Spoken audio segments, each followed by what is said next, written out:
ده فطار يا باشا والله العظيم قد الدنيا. لسه الساعة ما جاتش الساعة 7 الصبح، كلام على فطار موت. لسه هناكل غدا وعشاء وهناكل في النص، ده عيش مولع ده. طيب يا جماعة دلوقتي انا رايح اكشف سر كبير قوي من اسرار احنا ليه معظمنا بيزيد في الوزن من غير ما يحس. رايحين النهارده نشوف الفطار المشهور، الفطار المصري هيبقى فيه كام سعرة بالظبط. فانا دلوقتي هروح على مطعم الفول والطعمية، هطلب الطلب اللي معظم الناس بتطلبه وهحسب فيه كام سعرة، ونعرف في الاخر احنا ممكن نفطر بكام سعرة ولسه هناكل بقية اليوم. يلا بينا نشوف، يلا بينا. وخلي بالكم دي لسه وجبة الفطار بس، لسه في اكل بقية اليوم، فربنا يستر. اول حاجة عندنا وطبعا ده اهم حاجة في الدنيا كلها، طبق الفول اللي مليان زيت.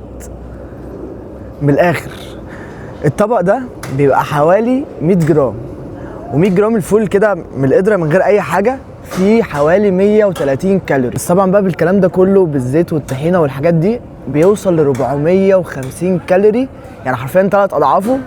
فده الفول لوحده.